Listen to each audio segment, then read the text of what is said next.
We play and call it work. MiniWarGaming's Age of Sigmar Battle Report. Hey everybody, Matthew and Josh here from MiniWarGaming.com, and welcome to another Age of Sigmar Battle Report. And this one's actually out on YouTube for free. We are done our Vault re-uploads because we've been back at work long enough to be able to start getting caught up and maybe even a little ahead.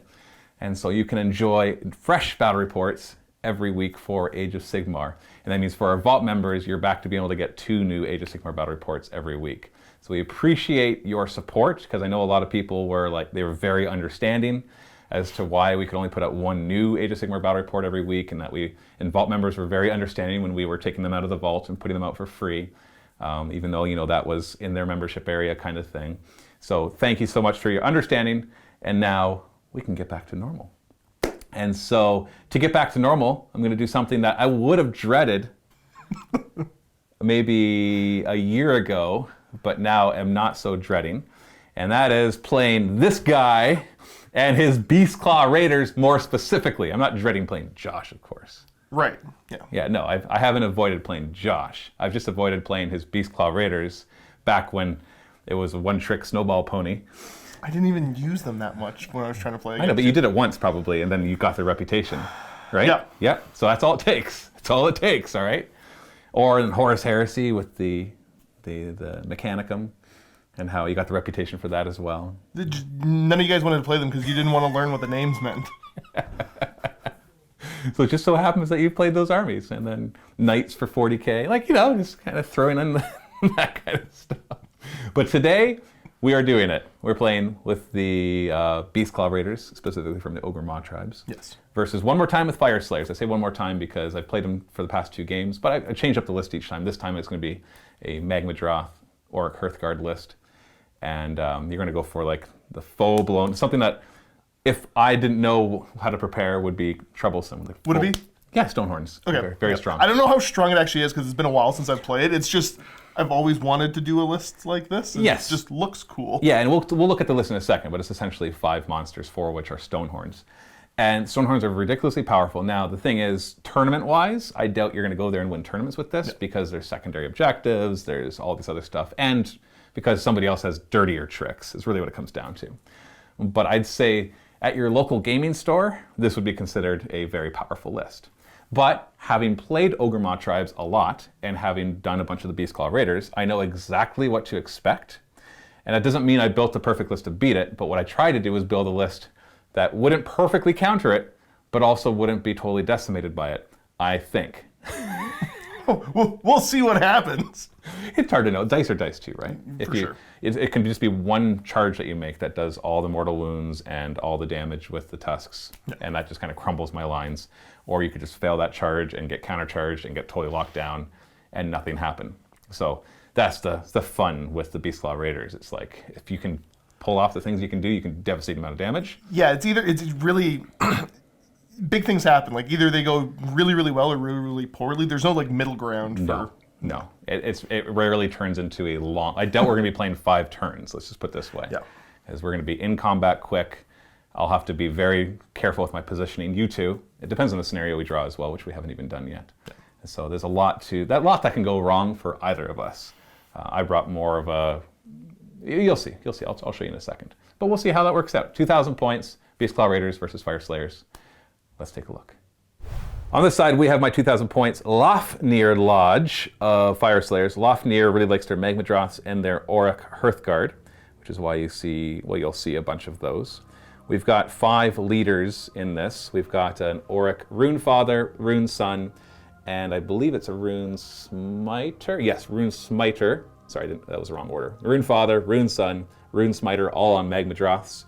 And then we got a couple more priests, another Rune Smiter, and a Rune Master on foot. So we got 3 priests in total to be able to dole out all those prayers. One of them could, of course, stay back and stoke the forge. And we've got the wall as well, just to help us. The runic firewall, because it's nice for a little bit of control. And the nice thing about Lofnir, it gives you a few benefits, but the first one is that each one of your Magmadroths can have a mount trait rather than just one of them. And so that's helpful. So all 3 of these have mount traits. And for example, the Runefather has the Ashhorn Ancient, or he's an Ashhorn Ancient. We've got the Flamescale Youngblood on the Sun, And then we've got the Kolhar Ancient. I believe, if I might get these mixed up, I'm going to be referencing them as we play. The Rune Sun one is a 6-inch bubble for all Magma Dross reroll ones to save. One of them does mortal wounds on the charge. I believe that's the Rune Fathers, and so on and so forth. And then for the command trait that the Rune Father has, being the General, the Lofnir one is Explosive Charge, and that's a 12-inch bubble that other Magma Dross can add 1 to their charges. And then he's got the Igneous Battle Throne artifact from Lofnir, which is okay. It's a 6-up ignoring wounds and mortal wounds. And then we've got various prayers. I love they're basically got Gilded Claws on the Rune Smiter on the Magma Dross that basically lets the Magma Dross reroll their hit rolls with their claws. And then we've got Searing Heat on the Rune Smiter, which is choose a unit and they get -1 to their hit rolls, so on an enemy unit. And then finally we've got Prayer of Ash on their Rune Master, which gives a unit +1 to their saving throws, as well as all their built-in prayers and then extra abilities that come from the Train feature and the Magmic Invocation. My battle line consists of 3 units of 10 Volkite Berserkers, just min squads, and they're going to run around and screen and maybe do a bit of damage. Got a unit of 10 with shields and picks, and the rest just with double weapons. And then lastly, we have 4 units. I'm really not trying to be able to choose who goes first. I'd rather have the flexibility of being able to move around and only lose 5 at a time. So I've got 4 units of 5 Auric Hearthguard. The discerning viewer will notice that one of them is actually not an Auric Hearthguard. I can't find him. I have 19 apparently. That's right there. I know they're all painted the same with the same color bases, so it can be hard to pick them out. Auric Hearthguard are great. They have a command ability in the Lofnir that lets me choose an enemy unit, and then I get +1 to wound or reroll wound. It's something that'll help the Auric Hearthguard do more damage with their magma pikes. They also have the built-in ability that in the enemy shooting phase, I can choose one of my own units within 18 inches and shoot a bunch of magma right in front of them and give them +1 to their saves. But I don't think I'm going to be worrying too much about the shooting phase for my opponent, given that most of his stuff is charging and close combat with a little bit of shooting sprinkled in. And that is my list. 2,000 points, Lofnir, Fyreslayers. Looking at my 2,000 point list, my return to the Beastclaw Raiders. This is the gentle herdspeople of the Boulderhead tribe. Not out to cause any mischief or anything like that. Just trying to live their lives and getting picked on by these mean dwarfs. That's the story, eh? Yeah, definitely. Leading the list is a Frost Lord on Stonehorn. Taking the Artifact of Power, the Brand of the Svard, giving the Mount +1 to hit for all of his melee weapons. Kind of powerful, not something I had access to previously when I was playing. Command trait is Lord of Beasts, which is giving a little movement buff to everybody within 12 inches of him. Mount trait for that Stonehorn is going to be Black Clatterhorn, which is adding 1 to the hit rolls for the Rock Hard Horns. Again, yeah, I'm not used to being able to hit on 2s with somebody with that much hitting power. Yeah. Kind of excited for it. Moving along down here, we've got the Huskguard on Thundertusk. The reason I took a Huskguard on Thundertusk is because I don't have another Stonehorn laying around, so that's the reason for the variety. Well, he also becomes a priest, so that's helpful. That's true. That's true. But that's almost like a spell, and Josh doesn't bring spells to games. Now, the mount trait is that is an Ancient Thundertusk, which is giving a handy little bonus if he does not charge, making guys around him swing last. He's got the Elixir of the Frostworm for some extra mortal wounds, and went for the Hailstorm because I get the bonus in the Boulderhead tribe. Moving to my battle line choices, I've got 3 Stonehorn Beast Rider units. Nice and simple, don't need to get complicated getting back into this. Just ready to, again, these gentle herds people are being forced into combat, so we'll stick with that. Last but not least, I do have I think it's an Icebrow Hunter is what they're calling them now. I have a Hunter and 3 units of 2 Saber Tusks. I'm going to point out the fact that, again, not going out trying to hurt anybody. These are all just actually the rescues. So feel bad about that if you end up killing them, Matthew. And that makes up my just shy of 2,000 points of the Beastclaw Raiders. Should point out as well that this is, I think you kind of mentioned it, but you haven't played Age of Sigmar. I'm alluding to it. I don't think I've played Age of Sigmar for probably close to, I know it's over a year. Right. Probably more like a year and a half, almost. Yeah, so it's been a long time.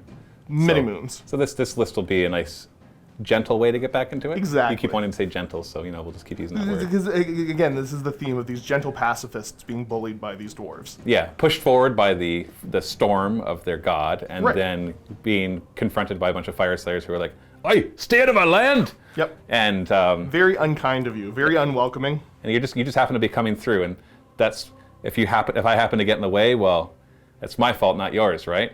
You're just gonna swing your tusks. I'm just trying to pass through. You're just And gonna go really If you are the fast. aggressor, then Yeah, you're just trying to run away from the storm as fast as you can, and if there happens to be some dwarves in the way, it's not your fault, right? exactly. Would you get mad if you stepped on an ant? It's like, oh, you horrible, horrible person. After the ant shot at me. Well, I'm just saying though, like if you step on the ant, it's just, oh, the ant got in my way. It's not like I'm gonna make every effort. Wait, you not don't to feel step on. bad if you step on ants, Matthew? No, I don't. Oh, And I'm wow. not gonna feel bad when I cut off the legs of some stone horns if I manage to before I get trampled to death. We'll find out. And don't forget, right after you finish watching this battle report, come on into the vault where it's warm and cozy. Check out Steve and myself playing Stormcast Eternals versus Trolls. It's warm and cozy, Steve, all right? And if you don't believe me, get a 7-day free trial to check it out for yourself. Warm and cozy. We are going to be playing Duality of Death from General's Handbook 2019. This one has 2 objectives on the table, and the territories are a little annoying. It kind of splits your army up into the corners 24 inches apart from each other. Now, only heroes or battle lines are able to take objectives, which both of us have a lot of. And you take it by completing any move, including charges or pylons, but not retreat moves, within 3 inches of the objective with a hero or battle line. You immediately take control of it if it was not already contested by another one of your own units or your enemies. The way that you take it from your opponent is by destroying the hero or battle line that is controlling it with a hero or battle line that is within 3 inches of it. It's simpler than it sounds, but that is exactly how it works. Over the course of the game, you get victory points for the objectives that you control. The number of points you get is equivalent to how many consecutive turns you've managed to hold on to that. So the first time you take control, it's worth 1. The following turn, if you still have it, it's worth 2, and so on and so forth. Whoever has the most victory points wins, or whoever kills the most if that's a tie. Big thank you to Table War for providing the mat. Now the terrain that you see on here is mostly custom built by Greenleaf Terrain, but we do have some beautiful trees from Foreground and also from Model Builder Supply. So that is what you're seeing here on the table today. And so now we're going to roll off and see who gets to choose sides and who gets to deploy first. Here we go. Woo, reroll. Both got a 5. Okay, so I get to choose sides and start deploying first. Now I know, Josh, you actually have a battalion as well. That I do. I forgot to mention I have the Skull Battalion. Yeah, which is the Icebrow Hunter and the Frostsabers. Frostsabers. And so, yeah, you only have 6 drops, whereas I have 9, 10, 11, 12 drops. So obviously, you're going to choose as going first. So it's more just that I get to choose this side. So I'm going to take a look at this and let you know. I will choose this side over here, after which Josh placed his Great Maw Pot, which is still useful to Beastclaw Raiders, because as much as it doesn't give the wizard bonus, as any hero is able to activate it to heal everybody. So that will be handy, as long as he keeps a hero within 6 inches of it. And then we'll deploy back and forth, obviously, with Josh finishing first. Deployment is done. On the one corner, I've got my Forge, my Rune Smith, right? Rune Master? I always get them mixed up. My Rune Father, some Hearthguard, or my Orc Hearthguard, and some Volkite Berserkers. On the other side, we got the Rune Sun and Rune Smiter, and then more Orc Hearthguard. We're actually treating each of these buildings as garrisons, which means you can only go in them if you garrison them. So, but once you do garrison, then you count as being, that's basically now my unit. It gives him cover and -1 to hit them in close combat. But it also means that he can just charge the building, and then he'll have actually engaged them. And yes, we got a little heavier forces on the side, but that's because on Josh's side, he's got heavier forces on the side as well. Right, so that's 2 units of Frostsabers. We have the Frost Lord as well as the Huskard, and 1 unit of the Stonehorn Beast Riders. So all your heroes are over here. Correct. And then I have the other 2 Stonehorn Beast Rider units there, and then the Icebrow Hunter and 1 unit of Frostsabers set up in ambush. And then unknown to you, I'm currently digging underground with my Rune Smiter and a unit of Volkite Berserkers. Well, you know, but Yeah. these guys don't. So fire versus ice. I wasn't going to lean too heavy into the whole fire versus ice thing, but yeah, that's 100% what we're doing. Yes, in the middle of a forested, ruined city. So, you finish deploying first. You get to decide who goes first. What do you want?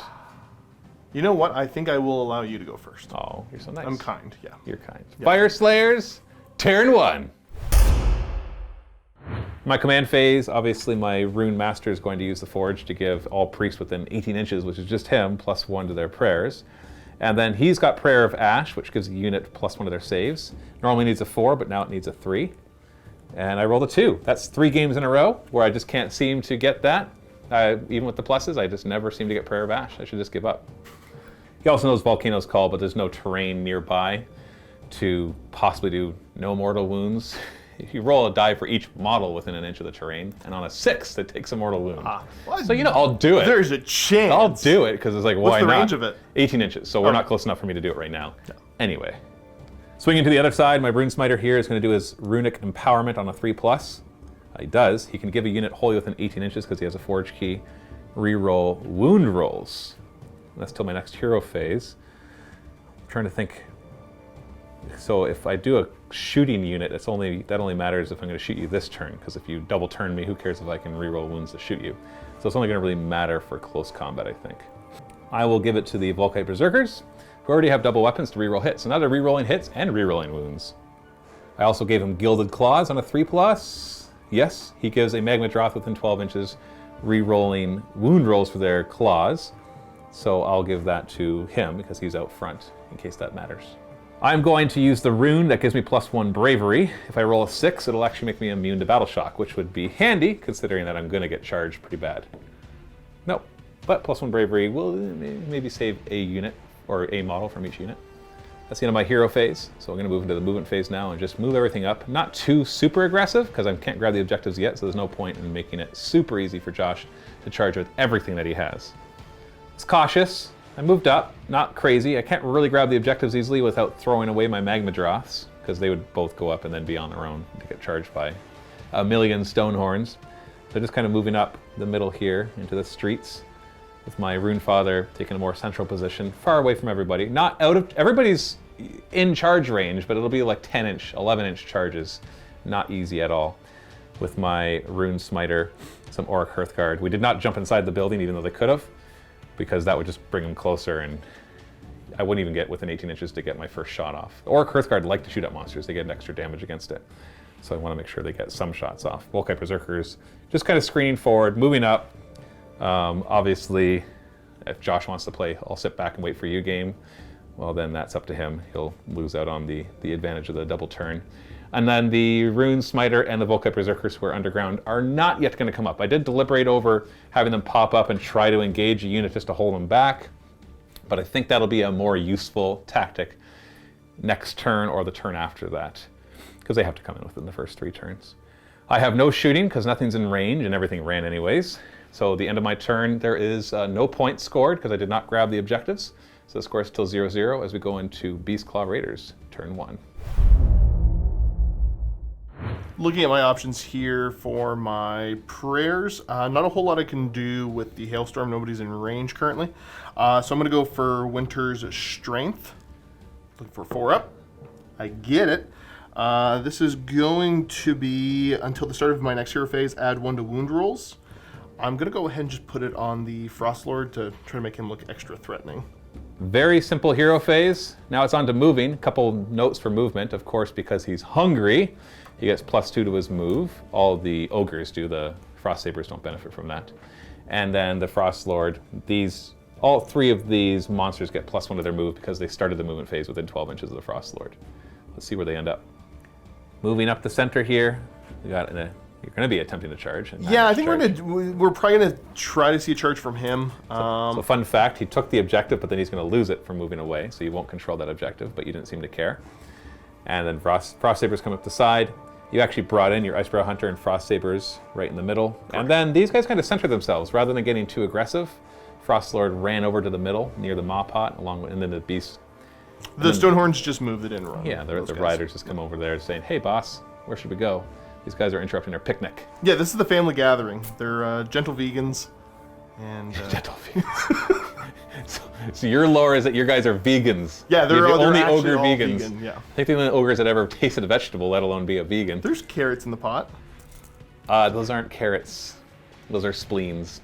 No, that looks a lot like a carrot to me. Let's go to the shooting phase. Let's do some cacaing vultures. Beginning of shooting phase, you got a bunch of vultures Bird 1. Just roll it. You can choose it Magmadroth after. 1. Just in case you roll a 1. Magmadroth? Yep.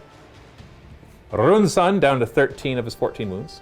Next bird in line, Yes. Where? down to 12 wounds. Same guy? Yes. Kaka. Ouch, ouch. Down to 12. Ouch, ouch. Down to 12. 2 birds, 1 Magmadroth, and 2 mortal wounds. Down to 12. Harpoon launcher from the Stonehorn Beast Raiders here, going into the Magmadroth there, looking for a 4 to hit. Hit. 3s to wound. Nope. Haha. There it goes. Sorry, I'm not laughing at you. It's more like you made your 4+. I never used to hit with them, so You can't make both of them. I'm sorry. It's just silly that way. Harpoon launcher here is going to go after this Magmadroth with the Rune Smiter. 4s and 3s. Yes and yes. No Ren somehow from a harpoon being shot at you. It seems like it should have at least -1. Yeah, you think so. It's like you get 1 stupid shot from this thing. At least give me a -1 Ren, please. I got a 4-up save. Yes, well, that wouldn't have mattered there. It just plinks off of my scaly armor. Would have felt better though if it was Yeah, I know, AP. right. Next up, we got the Hunter's Crossbow shooting at that Magmadroth. What's a hit on? It's the same rules. 4s. Oh, Well, he he missed. missed. So it's Last Harpoon launcher here, going into the Rune Sun. 4s to hit. 3s to wound. 4-up save. Hey, Oh. D3 damage. Ooh, nice. 2 damage. Ouchies. Dirty Snowball from the Huskard, going into the front line of the Volkite Berserkers, looking for 5s to cause mortal wounds. Yeah, because I have 10 or more models. So you've got, looks like 5 mortal wounds. So 5 mortal wounds will kill 2 and injure 1. We'll go to this side. Charge Clock, we're going to go with the Stonehorn here. Need a 9. You got it. Not even with a reroll. And that's a 9. That's it's going to hurt because he gets to roll 9 dice. Each 4+ will do a mortal wound. Move! Straight in. 9 dice. Each 4+ is a mortal wound. Yikes! Oh wait, never mind. I saw them different. Yeah, it's fairly average. 5. Yeah. That's 5 mortal wounds. So that's going to kill 3 of them because one's already injured. So we'll just go 1, 2, 3 so that you can't break through quite yet. Although if you get a double turn, then I'm in trouble. Frost Saber's declaring a charge now. Now they get it before you. Okay. I rolled bad So, anyway. so you managed to fail it, but I want to point out that they have a couple bonuses. First off, from their battalion, they get a +1 to charge for being wholly within 12 inches of somebody else from their battalion. Correct. And then because they're close to a Icebrow Hunter, they get +3. So you actually had a +4 to your charge. I only had to roll a 5. You only had to roll a 5. So do you want to spend a command point to reroll it? Is it It's not that important for them to get into combat right now, no. Okay, that's a shame. So you made it with the 9-inch, but you couldn't make it with the 5-inch. Yeah. That's how dice work. Math. That brings us to the beginning of the combat phase, and so I'm going to declare these Volkite Berserkers are going to use their once per game ability, that whenever they die, they get to, in combat, they get to pile in and fight. So hopefully with their reroll hits and wounds, I'll be able to plink off a few wounds before I am dead. But other than that, you get to go first. Swinging in with the horns first, looking for 4s to hit. So 2 hits. Then looking for 3s to wound. Oh, just 1. What's the rend on these again? Is it -2? It's -2 rend, normally 3 damage, then 4 damage for the charge. So the one that gets through, it ignores my 5-up save, and then it does 4 damage. 4 damage So it'll total, kill 2 of them. So they'll get to fight back, so I'll just kind of put them to the side, because you're not done your attacks yet anyways. Next up is D6 Crushing Hooves. Ooh, 5. Looking for 3s here to hit. Well, there we go. Miss. 2s to wound you. I'll get through. -1 rend. 6-up save. So that's going to be at least 2 damage each, because it's D3 +1, so that'll kill the rest of them. So my 5 guys will fight back, and then I'll remove them all. I got 11 attacks between the 5 of them, one of them being the Carl. Hitting on 3s, re-rolling because of my double weapons. Come on, guys, you can do better than that. Okay, only 1 miss. Wounding on 3s, re-rolling because of the prayer that I gave them. Barely needing the re-rolls. Give me a couple more. Oh, no, didn't get anything there anyway. So we got 8 wounds. 4-up saves. Average, half of them. Yeah, 1 damage each, so 5 up to ignore. So 3 wounds go through. I was hoping for at least 2 damage, so 3 is good. You have an extra wound because of your boulder head, so you go down to 10 from 13. And then all my guys are removed. First blood! And that is it, because nobody's within 3 inches. These guys are just outside of it. I actually placed them more than 3 inches behind the front line to prevent them from getting stuck in combat. Just, although it wouldn't be horrible here, but, yeah, it gives me some more options. So you destroyed the Volkite Berserkers, did not take the objective in the end because you lost it when you charged away from it. So no points scored. But if you roll a double turn here, I am in big trouble because you can just continue that and all the rest of your guys are going to be able to get in combat as well. So let's roll off. Hopefully I win. I do win on ties. Okay, good. Okay. So no double turn, which I think would have been a loss for me. But even a turn 2 to 3 double turn could be pretty devastating as well. Either way, we'll go right into Fyreslayers turn 2. In my hero phase, I'm going to start off by stoking the Forge to give himself a +1. Then we'll try Prayer of Ash. It'll be 3+ instead of 4+.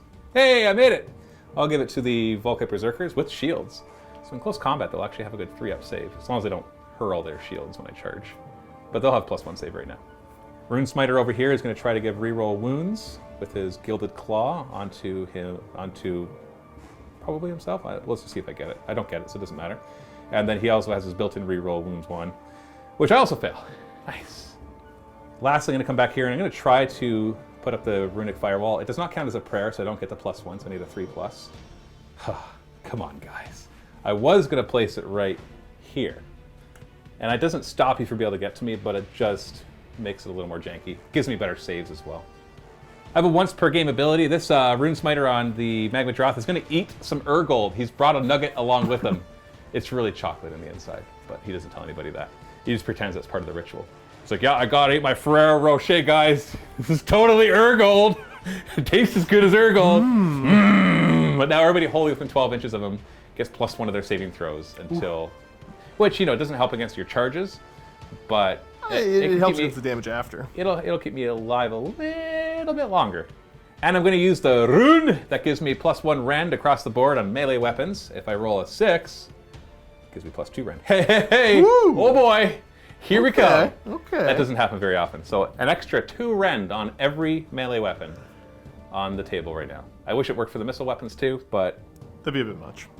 Would it? It's not. I don't have that. I feel like it would be. I guess all my throwing axes. Yeah, I was gonna say. My throwing axes having -2 rend.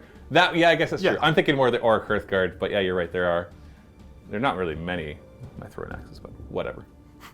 So let's start into the movement phase by running these Volkite Berserkers 3. Their job is obviously just to come up here with their -3 rend picks and not charge you. What I really wanted, obviously, like I said before, was that wall right there, which would have complicated matters of you coming to take this back. But if I'm smart, I actually have another plan. So I might reposition these guys just a little bit. Auric Hearthguard will move up, just getting within 18 inches of your monster. And my Rune Master will come up here, staying within 6 inches of the Forge. A Rune Father is going to just commit to the fight and come up just 3 inches away from one of your Beast Riders. Yeah, he's not going to last very long, but hopefully at least take one of them out and slow you down. My Rune Smiter on Magma Droth is going to move up and grab this objective. I'd like for these Auric Hearthguard to garrison, but you have an enemy within 3 inches, so I cannot enter it. So instead they're just going to jaunt forward a little bit to get within 18 inches of a couple of targets. These Auric Hearthguard will just shimmy, shimmy, shimmy. Shimmy Shimunga. And then my Rune son, who actually has a javelin that I don't usually like, but it gets bonuses against monsters. But, you know, I'm probably not going to hit with it, so it doesn't matter. He's only got 1 attack. Well, he can throw it too, so Yeah, watch out. exactly. It's 3 damage instead of 1 against monsters. That's pretty good. Yeah, you watch. Just wait. Now that everybody's moved, the ground shakes right over here. Because I wasn't able to put up a wall of fire, I'll put up a wall of dwarves! And they'll pop out right here. They're going to form a defensive line. Rune Smiter are going to pop up behind. So now I have 2 priests over here who can take advantage of the Forge, which maybe it'll matter. He's got some good abilities. In the shooting phase, I'm going to use the Lofnir command ability, Torrent of Magma. And I'm going to target a... Sorry, it has to be a priest that does it, but I choose an enemy within 12 inches. And all Magma Pikes, which is the weapons that these guys are holding, get +1 to hit and wound against it, which is pretty nice. We'll start with this unit of Auric Hearthguard because they have no other targets. I guess those little Frost Sabers, but whatever. They're the ones that are most restricted. Almost the ones that are most. So they're going to hit on 3s instead of 4s. Well, I got a couple 3s. And wound on 2s instead of 3s. Well, didn't roll any 2s. Got 6 wounds. Now, because you're a monster, they're 2 damage instead of 1, but they're -1 rend. So 5 up to begin. Ba-bam! You made only 1, so that's 10 damage. Ignore wounds on 5. Here's all the 5. Show me the beards! You only ignored 2 of them? 3 of them. So 3 of them. 7 wounds. You're down to 3. I think we're going to kill the guy. What a bully. Well, you know what? I'm going to try to kill you with my Rune Sun, because then these guys could try to kill a couple Frostsabers. And I do have a Javelin that's better against monsters. So let's start with that. 4s to hit. Hey, I hit. I can't believe that. 3s to wound? My goodness. -1 rend. 5-up save. Oh! It does +2 damage. It's normally D3, but +2 against monsters. So we got 5 damage. So I was wrong about it being 3 damage. 5s to ignore. Can you get 3 5+? No! We just killed him with this Javelin. First time ever. Good job, buddy. Woo! I feel like you didn't accurately represent the danger of the Javelin, Matthew. I've used this so many times and it's done nothing. My garrisoned Auric Hearthguard should have come out in hindsight, like here, and then fired up there, but you know, hindsight's 20/20. Only target is some stupid little Frostsabers. They're rescued.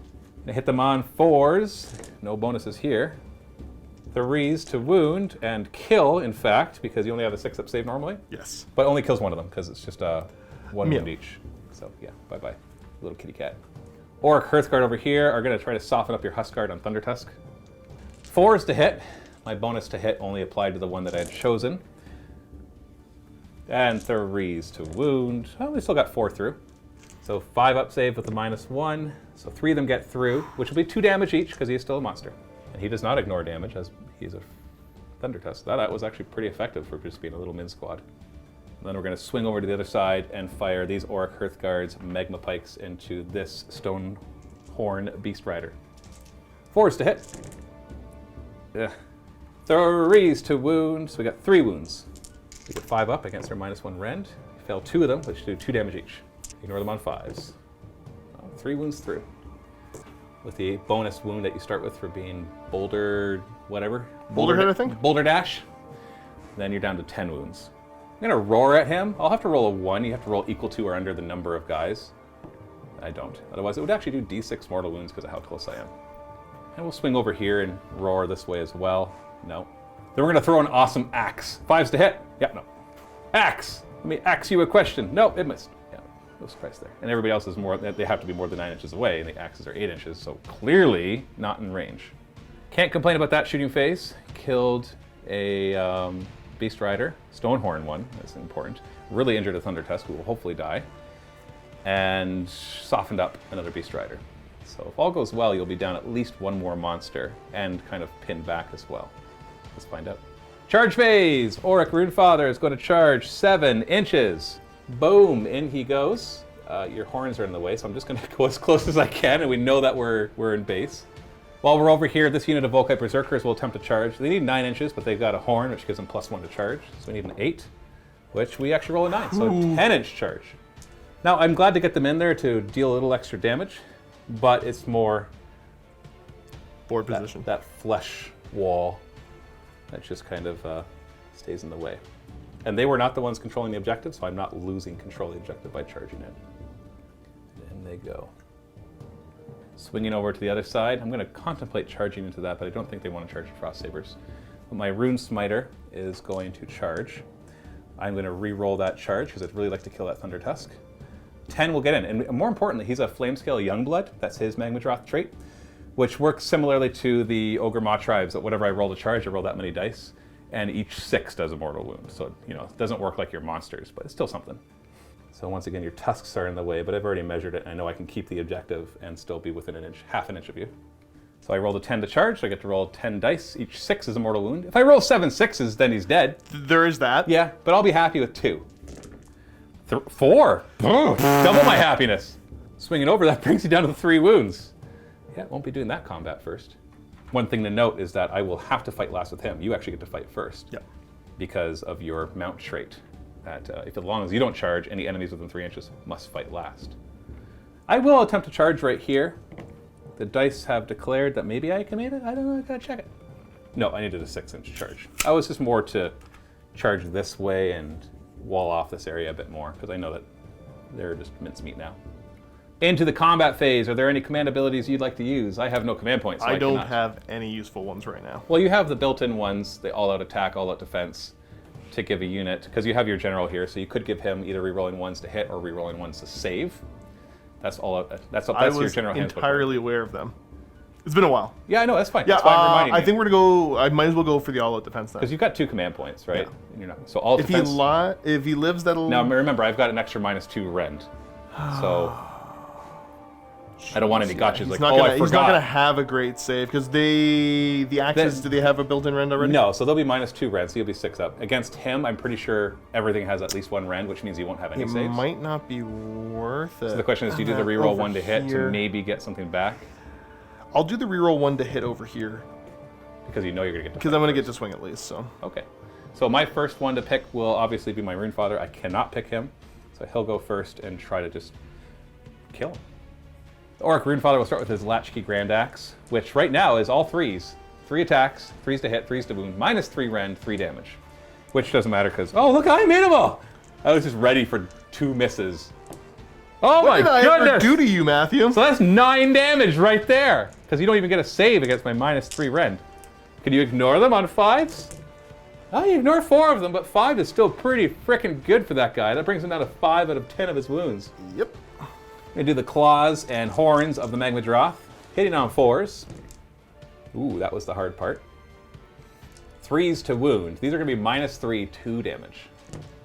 Oh, golly, I'm rolling hot. That is 8 damage, because you don't even get a save. Can you ignore enough of them? 5s? You did, wow. You ignored 5 of them, so you took 3 wounds. You're down to 2. I got my Blazing Maw, which hits on a 4. Bleh. Oh goodness, I'm hitting everything. 2s to wound? Huh. It's -4 rend, D3 damage, 1 damage. So you won't die from this even if you fail this 5 up, which you did. You're down to 1 wound. Okay.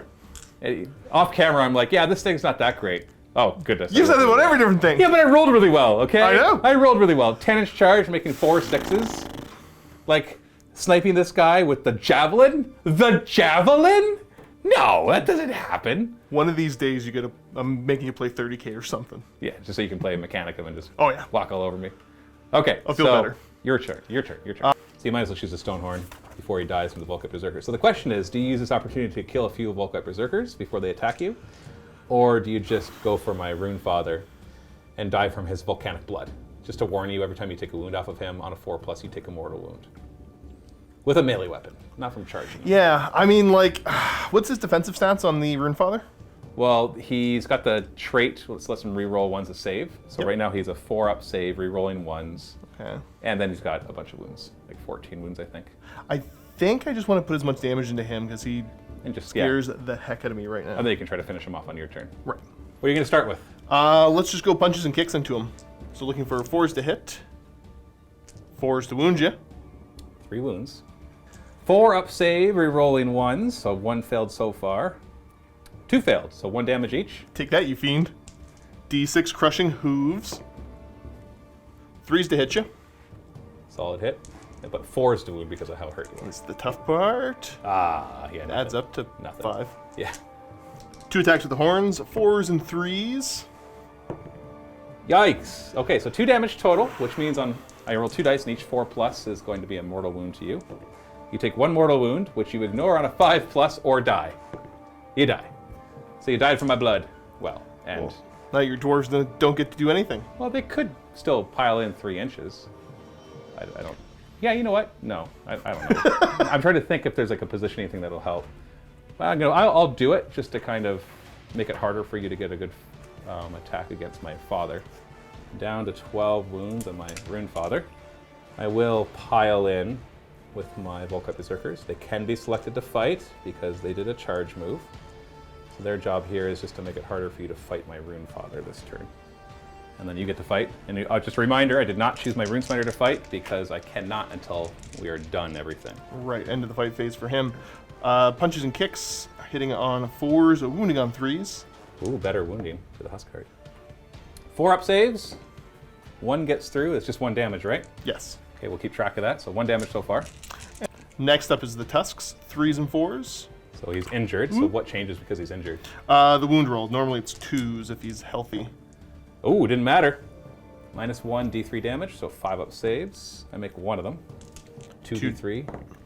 So that is 3 more damage. So that's 4 damage in total. 4 damage in total does bring me down to 8. That hurts. But it also means I get to roll 4 dice for my Volcanic Blood, each 4+. So that takes you down to 1 wound because you had 3 left. You have no way to ignore that. Start with my claws and horns. I'm down on attack because you hurt me. And I hit you on 5s because you're cold. It's the numbing chill. Yeah, 5s to hit. It would have mattered. Wow, I don't think I'm going to kill you. I'll do my Maw, which will hit on a 5. Well, sorry, needs a 5 to hit. It did not hit. Then I got my Axe, which will be 4s and 3s. Ah, it didn't matter. And then everything misses. I don't even get to roll the wound. Can't complain. For shame. I've done a lot of damage, so we're okay. Battle Shock, we don't have to worry about that because... I think Kitty Cat, because he's Bravery 5. Oh, because he doesn't have Buddy nearby, that's right. Yep. So if you roll a 5+, he runs? No, he doesn't run. Yeah, because if he's close to the Icebrow Hunter, he gets the +2 to his Bravery and becomes Bravery 7. But my guys, it was just single models that were killed. Other than that, Frost Saber, and none of my individual models were killed. He just took wounds off of my big guys. So that was a pretty devastating turn. Killed 2 of your Stone Horns, and took both objectives, getting me 2 points, which gives you that pressure now to perform. Right, exactly. Now, once again, because I you didn't get the double turn before, a double turn here could still be helpful. I'm not trying to sugarcoat it. I am doing very well. Especially on this side, I think I got layers of defense against that objective. This side is a little more open. I think you could find a way to wriggle your way into here. Yeah, pretty easily. I've got to get units off the board. I can't even worry about objectives too bad right now. Well, if you don't hurry up, if I hold them for too long, they get more points. I know they get more and more, Yeah. but Yeah. I can't spread myself too thin. That is true. So let's go into Beastclaw Raiders, turn 2. Might actually get to see the winter thing and do something. All Beastclaw Raiders at the beginning of their hero phase roll a die. For each enemy unit. Uno! Within 3 inches, you roll a die. If you roll equal to or less than the current battle round, which is 2 in this case, they take D3 mortal wounds. So it gets cold. 1 mortal wound. And I do not do mortal wounds back to him for Volcanic Blood, because that is only against melee weapons. Melee. Continuing on in the hero phase here, I'm going to go ahead for Winter's Endurance. What do you need for that? Looking for a 4-up. That gives you D3 mortal wounds back. D3 wounds back. I guess, I don't know why I say mortal each time. Oh, he's kind of like the anti-mortal wound, right? Let's see if we can get the Hailstorm going. 3+, because of your tribe. And I do. So you got 18 inches, you pick a point, everything within 3 inches, possibly take some mortal wounds. You could hit a couple units, or you could hit like the monster that you're in base contact with. What's your choice? I think I'm going to go to try to get the unit that's garrisoned, as well as the... Magmadroth? Magmadroth, that's it. Start with my Rune Sun on a 3+. No. And the Auric Hearthguard. Come on! Yes, D3 mortal wounds. Thank you for making it an even number, so I don't have to put a die in there. So one of them dies. I will be opting to empty the Maw Pot to get a little bit of healing going on. 'Cause, I mean, if that Huskguard can live through this, I'll be happy. D3 wounds back. Another once, he's back to 5. The nice thing, too, is I have a lot of guys within 6 inches of it. So you just kill one of those, and you'll refill it. Right. Then you can eat... Well, they're not really vegan, but they are pretty lean. That is, yeah. Lots lean of meat. That's lean meat, yeah. I guess they're flexitarian. Movement now. I think the Frost Lord is just going to kind of do the Truffle Shuffle and come over this way. I'll get the widget to... Yeah, unfortunately, your Maw Pot is blocking a lot of your own potential for movement. But he's pretty good. He can do lots of damage on his own. Frost Saber is going to go first. Come around this way. Punching trees. Oh, geez. So much for loving plants. Killing trees. I'm replanting it. I've replanted it like 3 times now. And with the 8-inch move, he's going to end up... I'm not sure where I want him to go, so he's just going to stick him in the middle and figure it out later? That's the idea. These Stonehorn Beast Riders are going to clip-clop over this way. These Frost Sabers, 9-inch move. Getting them closer to where the hunter is. Yeah, these guys are just going to come up here. Time to release the birds. Both going to go into the Magmadroth here. 2 pluses. So 2 mortal wounds, which I cannot prevent, nor do they cause any damage to you. Down to 5 wounds. Hunter's going to go next. He's going to go spear and crossbow into your Magmadroth there. Great hunting spear, hitting on a 4. Wounding on a 3. Rend 1. Rend 1. So I've got a +1 save on right now because I ate my nougat. Yes. So 4 up. Hey, how much damage? D3. 2 damage. Oh, I think you're going to get him. You got enough firepower to finish him off. He's down to 3. He had 1 wound left. I was so close to killing him. And then you have your crossbow. hits. Oh, I can't see that. And it does. That's -1 as well. No no penalty. rend. So 3 up. Oh, there's a 2. Come on, get him. 2. Well, you're gonna get him. I'm sure something could finish that off. 1 wound left. We're going to send the harpoon launcher into him. Maybe. 4 to hit. Oh goodness. 3 to wound. What are we doing? Hitting with 4s and 3s. 3 up. Yeah. All right. I'm going to go for the dirty snowball right onto the Magmadroth. So we only get 6 dice now. Show me a beard. You got 1. Exactly what you needed. Kills my Auric Runesmiter on Magmadroth. He is gone, and I have lost that objective. You have not gained it, though. No. Charge phase. Start with the Frost Sabers back here. They should still be getting their +4 total to their charge. Yeah, because they're close enough to the Hunter. So you got your 9-inch charge now that you're 3 inches away. And we're just going to charge to the rear here. Hunter will declare a charge now. And he gets a +1 from his battalion. From the skull as well. It won't affect how many dice he gets to roll for the mortal wounds, but it does help his charge. So he gets to see how many mortal wounds you do now. Every 6 will be a mortal wound. Get angry.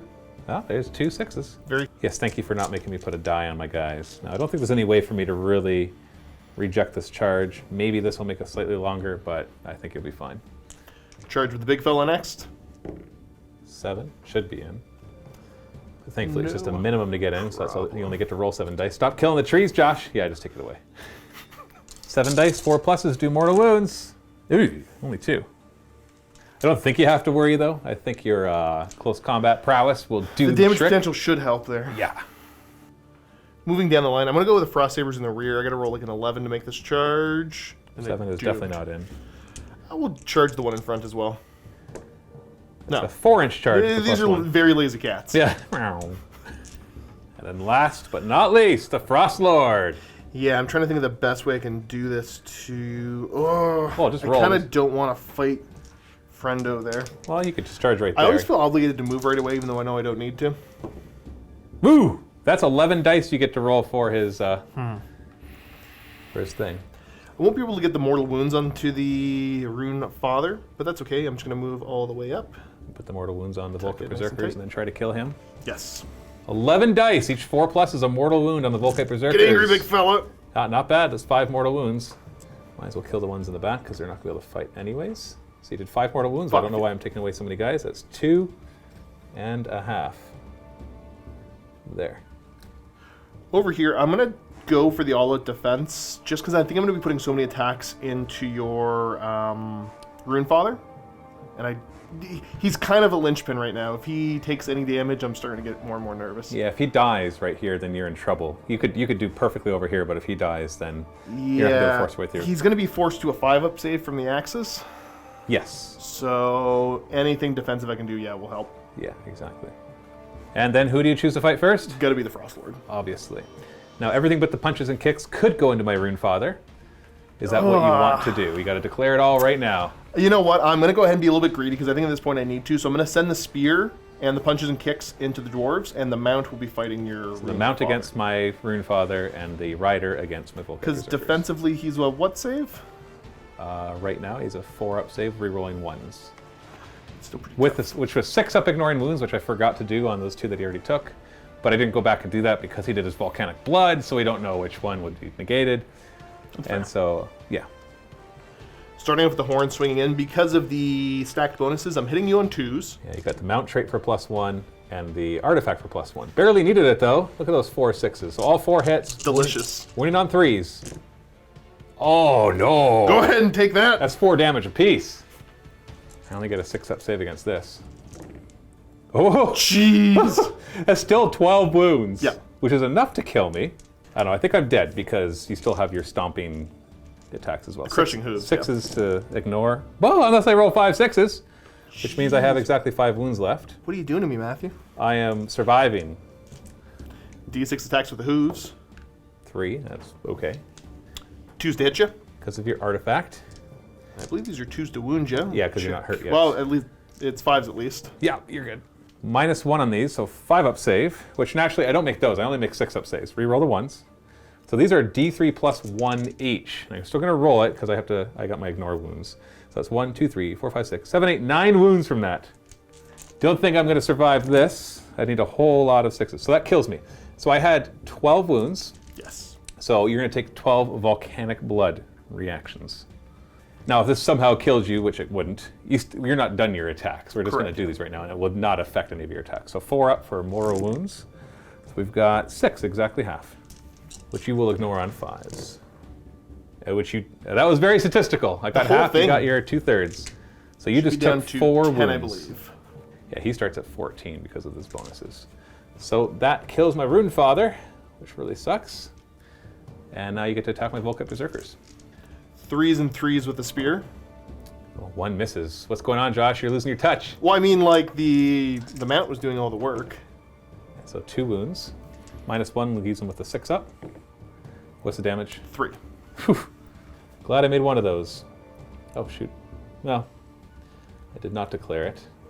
But they get to fight when they die. In this case, it doesn't really matter. And lastly is punches and kicks. 3s to hit, followed by 3s to wound. Boy. Okay. 5 up. Saved. That was pretty good. Rolling 11 on the charge. 1-shotting my Rune Father. Only taking 4 wounds in return. I know that was statistical, but it could have gone much worse. Yeah, way you could have worse. taken 6, 7, or 8 quite easily. Like that. Now, does that fill the pot back up as well, I believe? Yes. Okay. You filled it with my Rune Father and his Magmatroth. It's Stuffing the whole thing in there. Boy. Yeah, so next turn you'll be able to heal again. Good as long things as you are have a made of hero nearby. vegetables. Yeah, that's right. We're vegan friendly. So I'm obviously going to activate my 3 Auric Hearthguard right here. And before they die, we're going to pile in, pile around, and pile around. So I can put all 3 of them onto your Stonehorn, I guess? I'm going to smack you with my Magma Pikes. 3s to hit. Hey, look, I smacked you. Now, did it hurt you? Did it hurt you? 3s to wound? A little, a little. You get 4 up. Followed by 5 up. Oh, I did did a damage. wound. Down to 12. So, you want to do him first? Yeah, might as well. Okay, I'm going to remove them. Because this is ridiculous amounts of damage. Ah, well, you know what? Because then they could go that way. But then he could, they're dead. They're dead. I'm not going to worry about this. So the 3 of them are dead. So the question is, do they want to pile in this way? I won't. I can't see any benefit to it right now. Okay, it just allow me to attack you. Exactly. And you're not very strong. But I do still have this fight right here. I know we're doing this out of order, but at this point, we know it didn't matter. So, I still have my extra rend on, which I forgot with those Magma Pikes. Right? I may have actually gotten through that one. True. Actually, I might move the hunter a little bit. Oh, yeah, I guess he could have. Well, he has to pile in that way, because that's the nearest. Oh, he's going to go nearest, eh? Yeah, so unfortunately, you can't go grab that objective. Darn. Never mind. Yeah, I forgot that I actually had -2 rend on those Magma Pike close combat weapons, so he may have actually failed that other save as well, but I don't care. Let's move on. So we've got these 6 guys. Let's see if they can do some damage. I'll be happy if they take 2 wounds off. That's 2 wounds off? That's where I'll be happy. You know what? I think that's fairly generous. You Yeah. should be able to do that, no problem. Yeah. 13 attacks, hitting on 3s, re-rolling. Ooh, barely needed that re-roll. I only got 1 more anyways. 3s to wound. Nice. These are -2 rend apiece, so that's 8 of them. So 5 up saves. And this is re-rolling 1s, I believe? You did all out defense, and you got 4 1s there. Okay. Let's see if that helps you. Oh, dude, come on. I guess it helps a little bit. You got 5 5s. All right, roll those 3 for your 5 up ignoring, and only get 1 of them. Thank you. Oh, no, I only got 1. Woo! That's not what I said. You're not listening. I said I wanted 2. Get in the I thought I pot. was being generous by only asking for 2. Right. Yeah, no, I like I said, that was totally fair. Yeah. Battle Shock. I lost 4 of those Volkite Berserkers and their bravery 7. Nobody runs.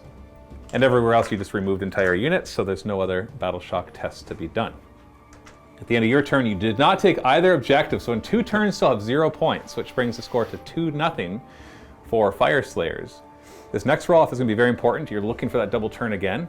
It'd be really beneficial if I got it, yeah. Yes. You're not going to lose necessarily if you don't get it, because I'm not going to kill your army now, but it does allow me to rack up some points, because I'll own... Well, actually, I don't own that one anymore, but I could just run up and grab it, and Easy that'll enough, and then I'll have had it for 2 consecutive turns, Yes. and still be worth 2 points. So that's 4 more points, and that's hard for you to catch up with. It's gonna take a lot to catch up. Is the theme. A double turn right here will give you many more options, but you're still stuck in combat with the Frost Lord, so all he can do in the next turn is kill off those guys, which he should be able to do. And these guys will have to deal with this side. So you're still not, even with a double turn, it is not obvious. So no matter who goes next, I don't think it's obvious yet who is going to be in the lead, because I've got the table control, but you are now starting to chew through my armor. I get some momentum going. Yes. Finally. So, and I didn't have to do Battle Shock here because I only lost 1, and their bravery is 7, so nobody's running. Okay, I win ties with a 4. Oh! Okay, this gotta is take my it. You this is gotta my take opportunity. I must. Okay. So let's see if I get cold. Now we're in battle round 3, so 3 or less. No. You're Gonna go for Winter's Endurance there. 4 plus again. You're gonna get him back to full health at this rate. So D3 wounds back. So that's 2, so that brings us to 7. Are you gonna empty the pot again to heal? I will be emptying the pot. You've got 3 things that get to heal this time. So why don't you start over here? D3 to him. I can't see Sorry, that. that is another 3. Nice. Back up to 10. Next one. I think he's just healed back up to full. Yes. Oh goodness, this is nasty. And he's down to 9. The big fella. Back up to 11. So a really big deal that I wasn't able to inflict more wounds. That being down to 1 wound, he's back to 10. That was a big deal. Yeah, it's a big deal not having finished him off, because not only is he now inflicting damage to me, but now he's a threat and can grab objectives. Pray for the Hailstorm. So On 3 a plus. 3. I get it. Both times with a 3. Yeah, I'll so, just drop it right there. So 3 plus on him. No, again, on the Auric Hearthguard. Yes, again. How many mortal wounds? 3!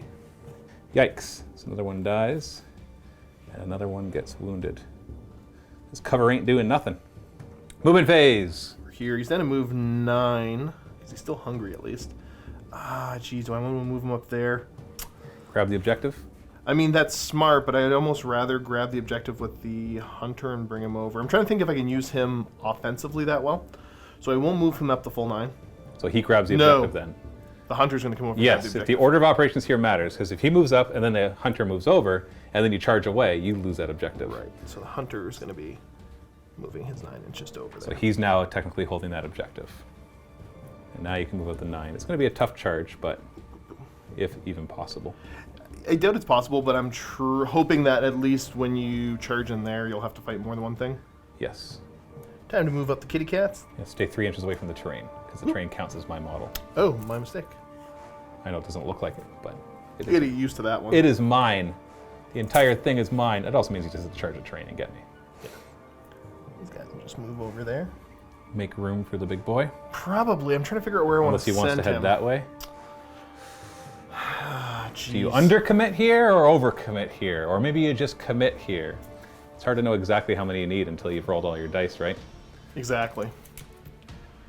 And here he will be moving his 14. 14 because he's hungry. And he'll be coming this away. No, I saw you measure it, so I'm going to give it to you. It actually got him to there. Oh, I noted the rocks on the ground. That's how I always thought I do had it. as well, but Yeah, no, it was that little formation of 4 rocks that you had actually measured to. and I'm just a little bit over 7 away. So 7-inch charge. That's not bad. Shoot a clock. It is shoot o'clock. I believe the birds still want to pick on this Magmadroth. So 2 birds into the Magmadroth. 2s to do mortal wounds. 2 mortal wounds, so he's down to 8. We'll start with the spear here. Again at the Magmadroth. Same target. 4 to hit. No, we missed. The crossbow hits. Wounds on a 3. Does wound. No rend. 4 up save. Hey, I made it. We'll come over here. We will go ahead and throw the... Yeah, you know what? We'll shoot the harpoon at the Volkite Berserkers. 4 to hit. Missed. Nice. And you need a 7-inch charge to get in there. No problem. Unless you want to command point reroll it to try to get more. It's more important that I get the charge Yeah. than roll high. I know. So 4 up to do mortal wounds on your charge. Oh, only 1. Great. I'm going to declare this now in case I forget to say it. At the beginning of the combat phase, they're going to use their once per game ability Okay. to fight when they die. Are these guys going to declare it as well? Yeah, I might as well. I'm just Okay. going to say it on both of them because I forgot to do that last time. Yep. And it's just something that I don't think about until they start dying. And then I'm like, oh, wait, I forgot to say it. Gotcha. And down here to the kitty cat charge. We're going to start right here. 3-inch charge. They made it. Whoa, yeah, because I mean they get the bonus as well. Yeah, sure. Meow. Meow, meow. I'm a cat. Other Meow, cat. meow. Yeah, they're in. Way, yeah. Oh, yeah. Okay, the cat's Yeah, there. the cat's over there. Oh, Don't roll hey. over 1. Oh, they made it. What a surprise. Your house guard, unfortunately, is more than 12 inches away, so we cannot even declare the charge, let alone try it. But you got the kitty cats in. I did. Beginning of the combat phase, I remember this time. I'm going to declare that those guys are going to fight when they die. And then you've got 2 command points. Did you want to spend them on anything? All out attack, all out defense, Anything else? Because you still have the better rend, correct? Yeah, right now these guys are -3 rend with their picks. And they're That is 3-up saves with their shields and pretty with scary. the Prayer of Ash going on right there. And those guys are -2 rend, re-rolling hits instead. Keeping the theme of wanting to keep him alive, I will go all-out defense on him. Okay. So then who is going to fight first? I will still probably have him swing first. You just really want him to stay alive. I need him to stay alive. He does a ton of damage. Oh, and your next turn you can heal again with your Great Maw Pot, because you're Yes. about to fill it up, I'm assuming. Unless you roll the opposite of what you rolled last time and roll nothing but 1s and 2s. So those Rock Hard Horns still hit on 2s. Their damage just isn't quite as high because you didn't charge. Hey, you missed one. What's up with that? That's pretty good. 3s to wound. You missed one of those too, dude. And they're dead. They had a 5-up save. I don't know why I thought they had a better save. Oh, because I went through how these guys have a 3-up Yeah. save. So they have 5-up save. You just did 12 damage, which is exactly how many wounds they have. So I'm just going to hit you Math. back. I'm Yeah, going to hit you back. that's Maybe I'll fine. do some damage. So this time, I'm not going to be satisfied with just 2, because I did so poorly last time. I want 4 wounds on you, just so you know. I do Getting have the right greedy. number here. Yes, I'm getting greedy. 3s to hit, re-rolling. Oh, don't need the re-roll there really well. Well, okay, that's good. 3s to wound. Not bad at all. 7 through, -2 rend, so 5-up save. Oh, you piece of crap. You made all Wow. but 2, and then you ignore those on 5s? Thank you for failing both of those at least. You're back down to 9. Holy cow. Well, you wiped them out, but they did their job. They held you for 2 of your turns, right? Correct. I was hoping to do more than just hold you for 2 turns, but you know, it is what it is. I'm going to choose this unit of Volkite Berserkers to fight next. We're going to pile in. This will be nice because not only does it let anybody who fights your fight again when they die, but it gets more guys close to you so that more guys can pile in and fight when they die. Oh, maybe I'll get lucky and make a lot of saves and stuff, but oh shoot, the guy that's wounded is at the back though, so the first guy that dies won't be able to pile in and fight. So we got 5 of them fighting. So hitting on 3s. Yeah, of course, the guys with no rerolls get the worst rolls. 4s to wound, but -3 rend. Come on, baby! Oh, poop. Only 2. Which you then ignore on 5s. Ah, you even ignored one of those. Take 1 wound. It's down to 12. Swinging over here, which of your kitty cats do you want to fight with first? I think we'll fight the Orc Hearthguard that are out in the open. Okay, those 2. These are looking for 4s to hit. Not bad. Meow. 3s to wound. Oh, well, there you go. Okay. -1. Only got a 5-up to a 6-up, and that's 1 damage each? 1 damage each. Well, I won't get out of combat by killing the 2 closest to you, so I might as well kill the 2 further away, and then they'll be able to pile in and fight. But I will actually choose this squad to fight, and I'm going to attack your full health unit. Okay. And if I kill one, the other one might run. Only 3 attacks, though, but I'm going to remember this time that they're rend -2. So if I roll 2 3+s here, I'll kill one. Oh, 1.5 kitty cats are dead. That was pretty solid. So 1 dies, 1 is injured, and maybe going to run away. We'll just resolve both these at the same time. They're -1 to hit because I'm in a garrison, so you're hitting on 5s. So you only get 0 hits. Joke's instead on of you. 1 that you would have got.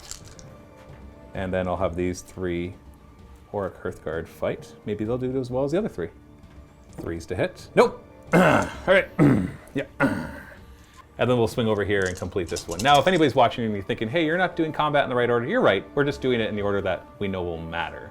Normally Yeah, we when it does matter at the beginning, yes. we're doing it in the Yeah, proper we do it in order. the proper order. And then once you just kind of resolve things. So he's going to fight.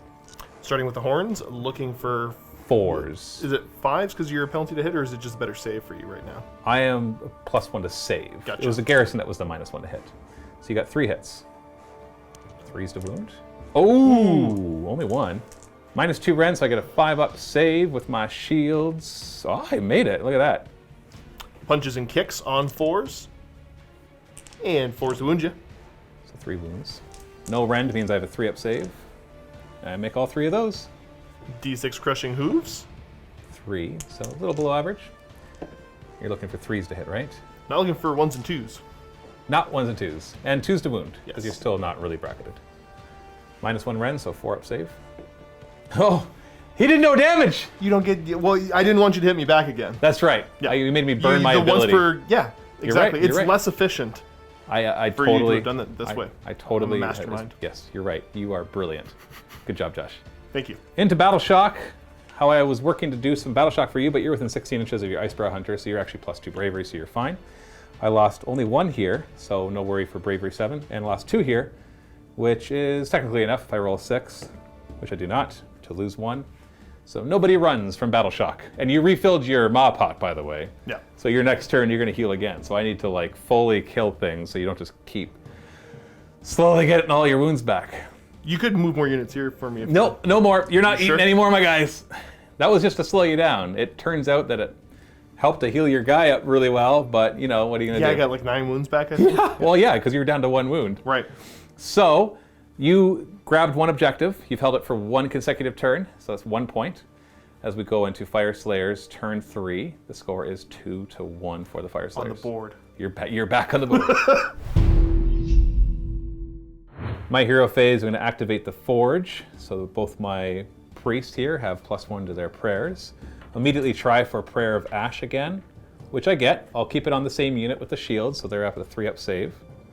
And then the other one can actually give them re-rolling wound rolls.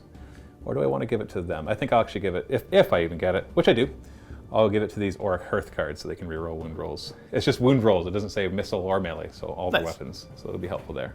He also knows Searing Heat, which I get. I can choose an enemy within 12, and they get -1 to their hit rolls. So that obviously is him. So if somehow he survives all my shooting, which he should, then he'll be -1 to hit.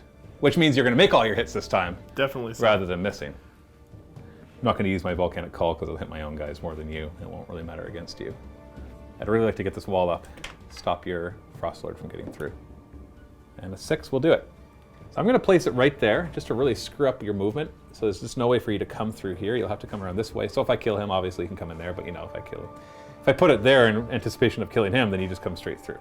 So really, I just want to paint up 2 of those firewalls and pay for them both, and then drop them both in. Are you going to paint them both up? No, absolutely not. No. Either way, I don't know if I want to spend that extra 40 points. Yeah. It's like 80 points on walls. The walls are very good, don't get me wrong. Now, these guys will be wholly within 12 inches of that, so they'll also get to reroll saving throws of 1. So 3 up, rerolling 1s. Not bad. -1 to hit, even if I don't, I almost don't want to shoot him, but now I can't see him. So I could shoot him anyways. So maybe that's a mistake. I could turn it in such a way that I can see you. That's chess rules, you already put it down. Nice try. Still talking about it. Like if I did something like this, and then just kind of move these guys so they can see him. You still couldn't fit your base through there. Yeah, I'm gonna do that, just in case I decide. That way the option's open. Hey, look at the wall. The wall is perpendicular to where that doesn't make any sense, but it's great. I'm gonna activate the Rune of Searing Heat. So this one, if I roll unmodified wound roll of 6, missile or melee, then I get +1 damage. But if I roll a 6 for this one, then immediately anybody within 3 inches of me on a 2+ takes a mortal wound. So that could actually, it could do some damage. No, that's fine. I got my 6 on the rend. That was the important place. Yeah.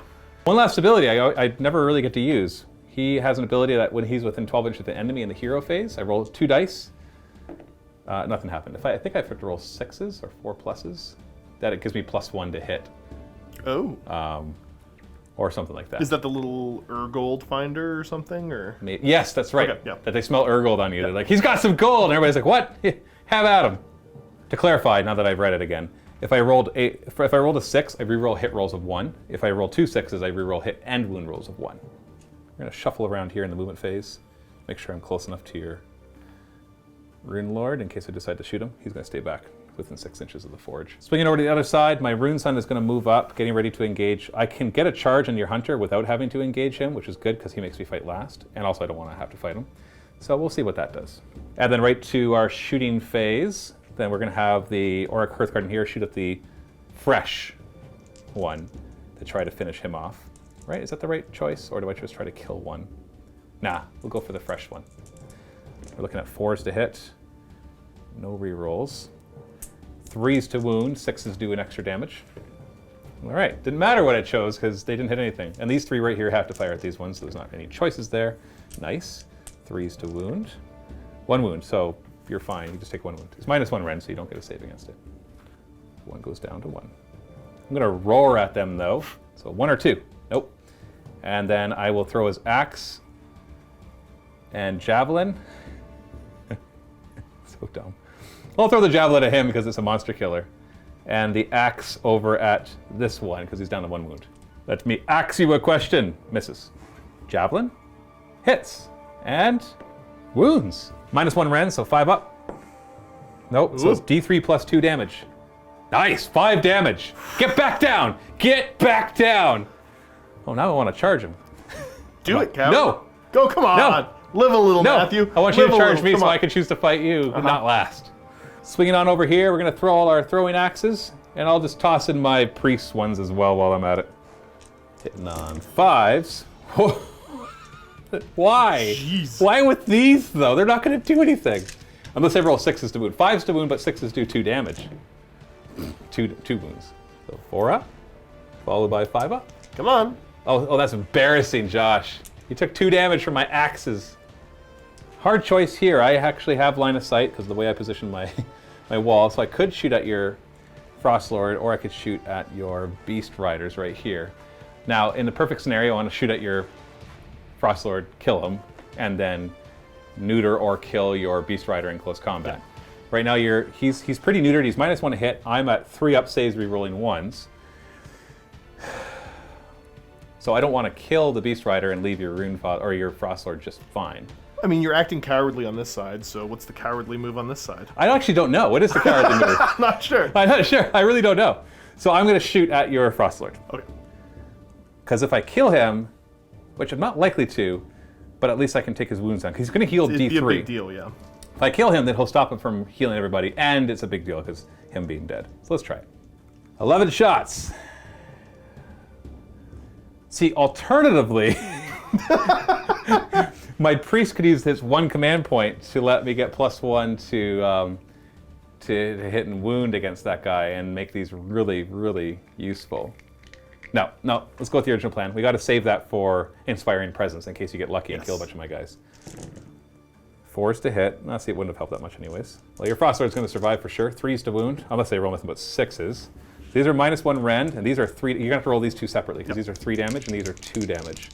So the 2 3 damage ones? Now, does he still have the rerolling 1s, or is that just in the combat? That's just all-out defenses only during the combat phase. So these are the 2 here, and you said it's -1? Yeah, 4 up. So those both get through, doing 3 damage each. And then go 1 more, just 1 more. 4 up, 4 up for the other one. And that's 2 damage, so that's 8 damage. Whoa, boy!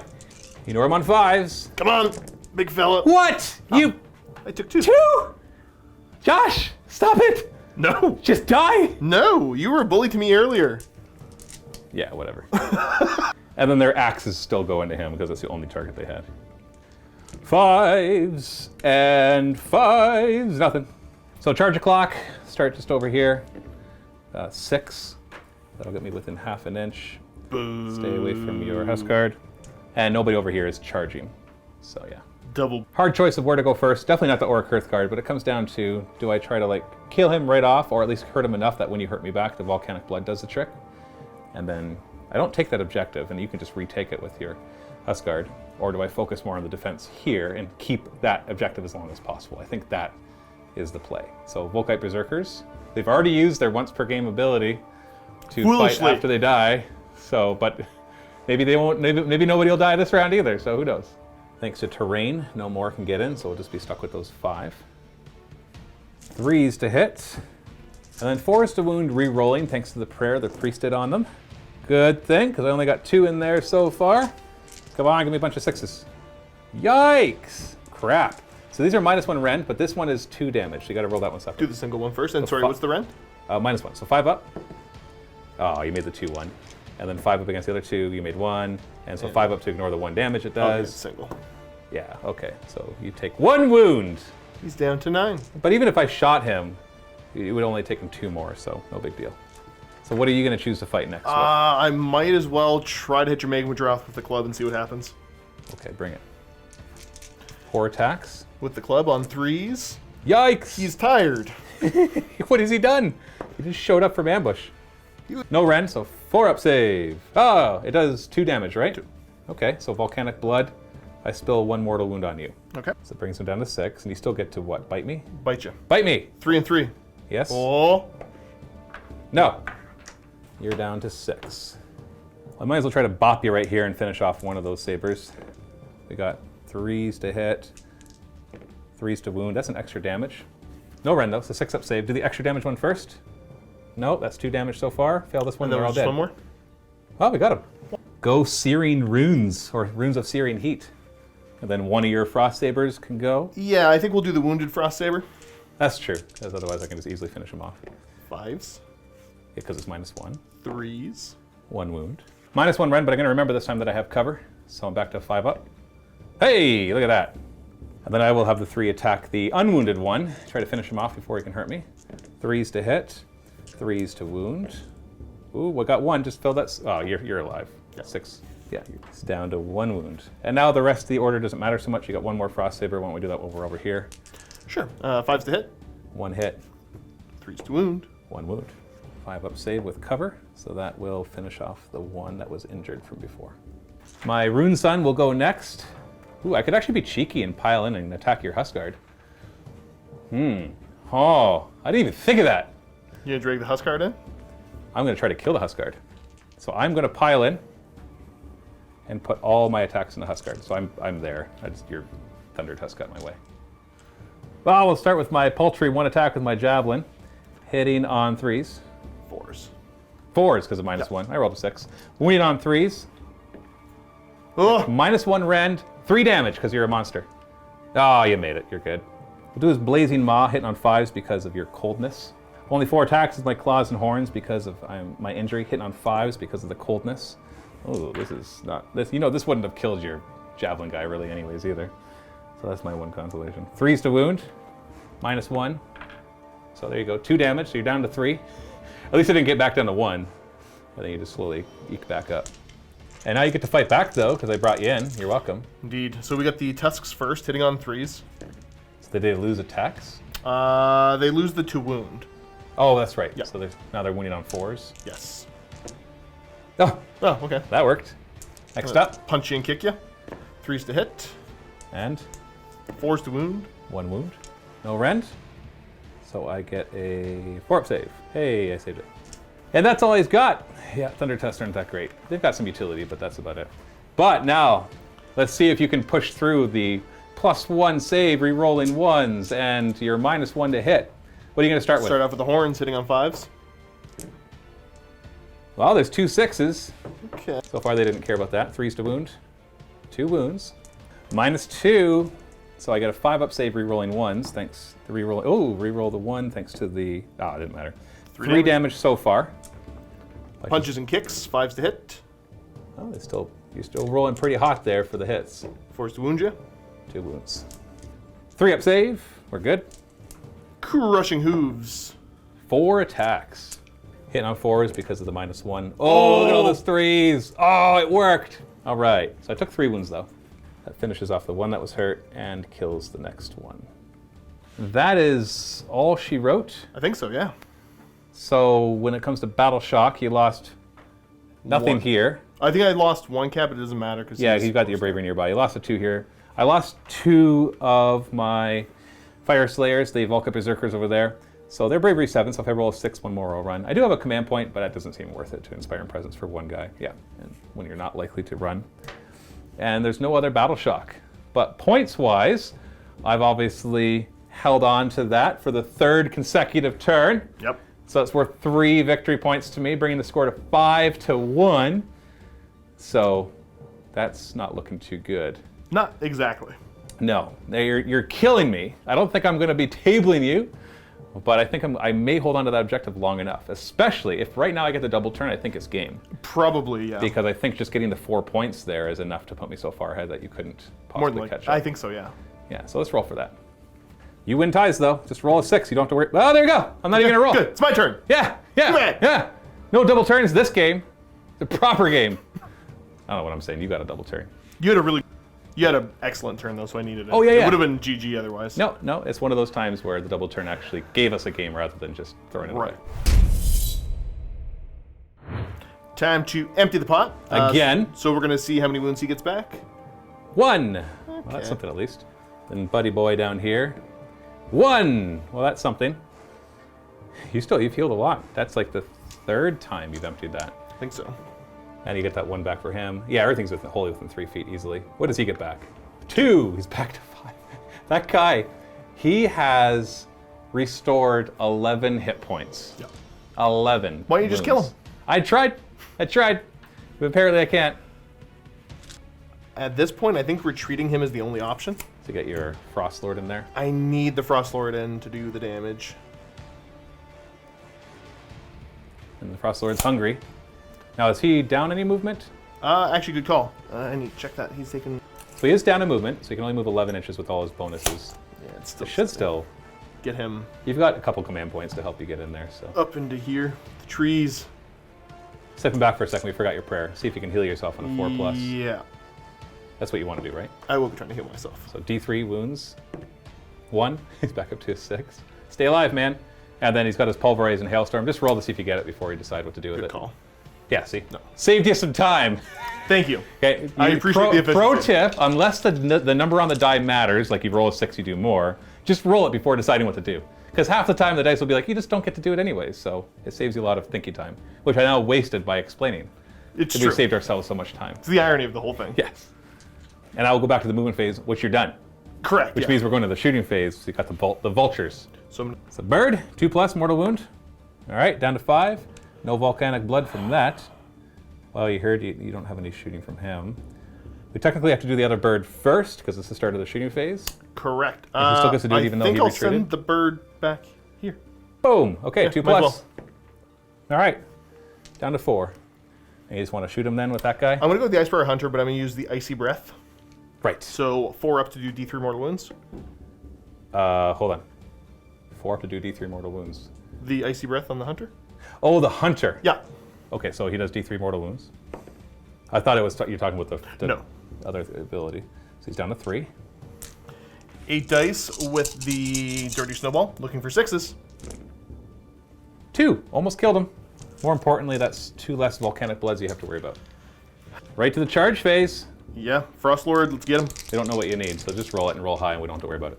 Yeah, 10 is definitely in, and it's 10 dice to do some mortal wounds. Ooh. Get around that 3+ re-rolling 1 save. Let's just tuck in there nice and tight. Yeah, you're good. Take the spot of the Beast Riders. Show them how it's done. Each 4 does a mortal wound. It 3. looks good, but it's not great. It's not. You only got 3. Yeah. We'll kill 1, injure the next. And then right into combat, he obviously can go first because my guy's going to be forced to fight last, unless you're really worried about these 2 Orc Hearthguard. No. Okay. Then we'll do him. And he's pretty nasty in close combat, as we've seen. Start off with the Spear. 3s and 3s. Uh-huh. Of course, the 2s. Naturally, I hate 3s and 3s. Because they make you feel like you could do something. Like, give me 4s and 4s, all right? Exactly. Then I'm like, this is not going to do anything. And you're just pleasantly surprised. 3s and 3s, you expect to do something. Punches and kicks. We'll get the bad rolls out of the way. And 3s. Hey! Good. Getting those rolls out of the way. D6 Crushing Hooves. Oh, just do his big thing. Because the big thing might just kill all my guys. 3s. Yeah. Okay, and then All- he should be on 3 He's hurt, so he's 3s to wound, yeah. 1. -1, so I get a 4 up re-rolling 1s. Oh, you get through. D3 plus 1 damage. Ooh, 4 damage so far. 4 rock hard horns because he's hurt. 2s to hit though. Ooh. Very good. And 3s 3s to to wound. Ah, Okay. only 2 got through. -2 is 5 up re-rolling 1s. So 1 gets through. That's 4 damage though. That's 8 damage total. It kills 4 more. 1. That doesn't really matter. 2, 3, 4. Make sure I keep the guy within 3 inches. And 1 guy gets hurt, so obviously do the guy on the other end. So that dies on the one on the end. Okay. That way. All the 3 remaining guys will hit you back. Hitting on 3s. Winning on 4s, re-rolling. And 6s do an extra damage because of my rune. So they're all -1, so you get The 4 up. first one? Because I got to The do good that's one. 2 damage. Yeah, the good one. And it gets through. It's 2 damage so far, and then 4 more at just 1 damage apiece. And 2 of those get through. So 3 damage, 4 damage in total, which you ignore on 5s. And you take 3 wounds. Wow, that's actually something. That's pretty good. Yeah. And who do you want to do the final wound on him? Because I'm just going to remove him. Cat. No, I'm just saying. Over here, who do you want to just kill him?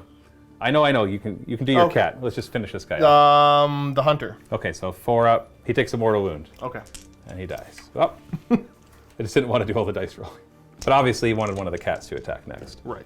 So it's 5s to hit because of the -1. 3s to wound. 3s to wound with a 5-up save. I take a wound. Those 2 will attack the one that's still alive, or the other one one that hasn't attacked. They both hit or both wound. 6-up saves.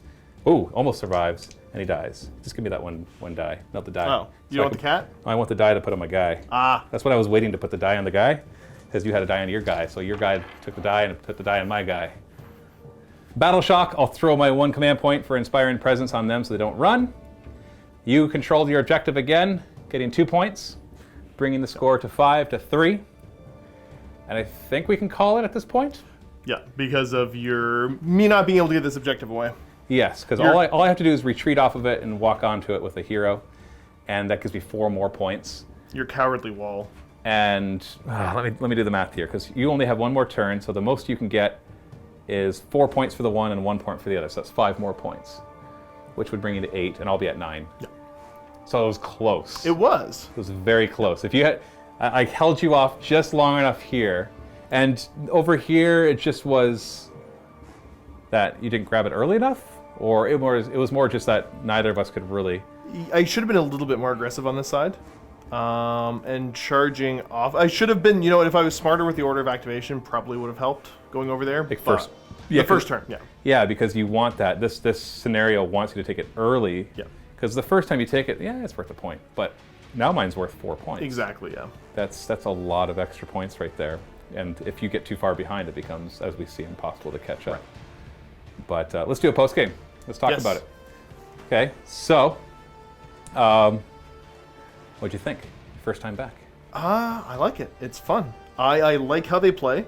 I made the conscious decision to play.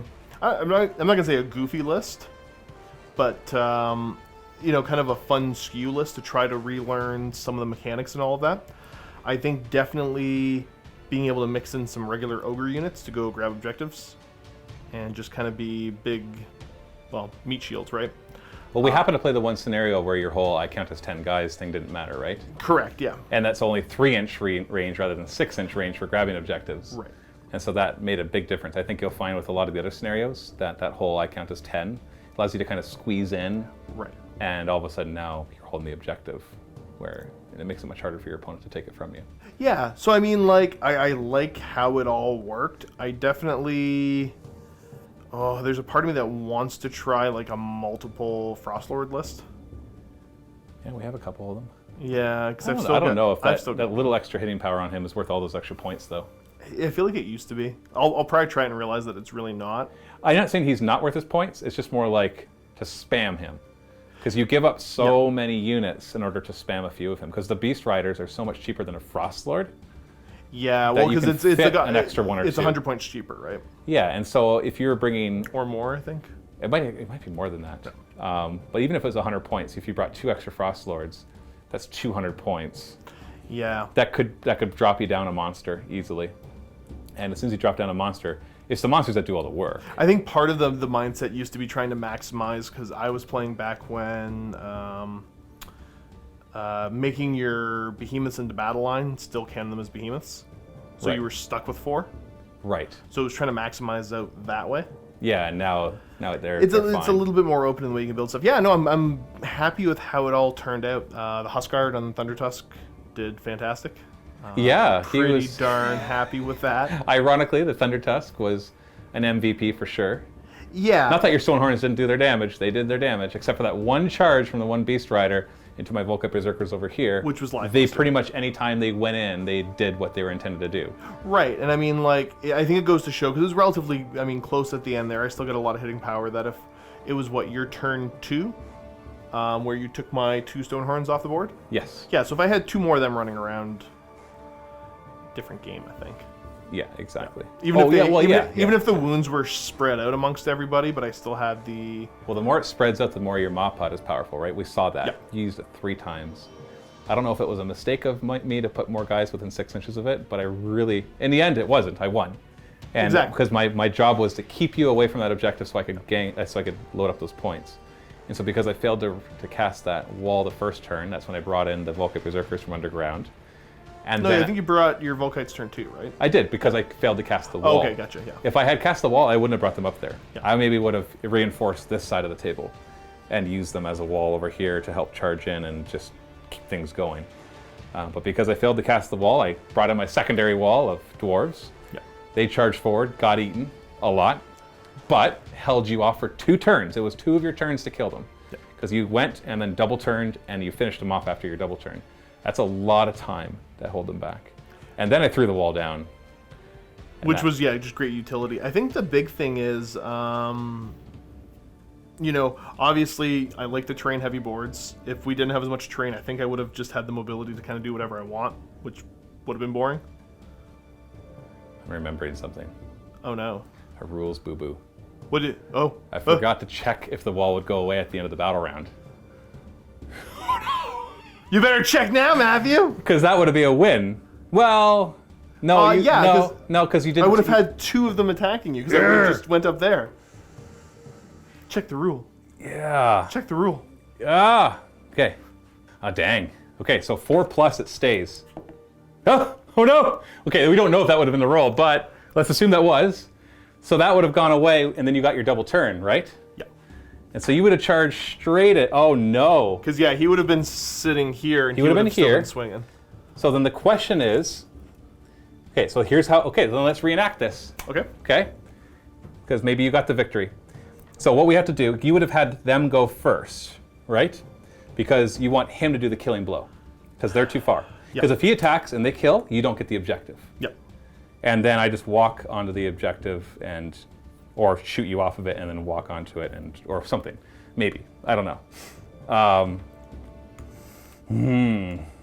So let's roll at our attacks. Remember they're at -1 right now. Okay. I've got 5 wounds left, with 3 up saves, re-rolling 1s. I should have 5 attacks with the horns, which are on 5s now. Yes. Uh-oh. 2 of them get through. 3's to wound. 1 wound. 5 up save. Uh-oh. That's 3 damage. So I've got 2 wounds left. Just do your stomping, because that's what the real damage is. Only 1. It'll be 4s to hit. Misses. And then you got your punches and kicks. Right. Which hit on 5. Would have went to 5s, yeah. And... Okay. All right. Whew. I still win. Yeah. Because all I had to do is retreat off of you then, and Yep, and I continue to hold it. Because you can't take the objective when you retreat, but it doesn't say anything about losing it when you retreat.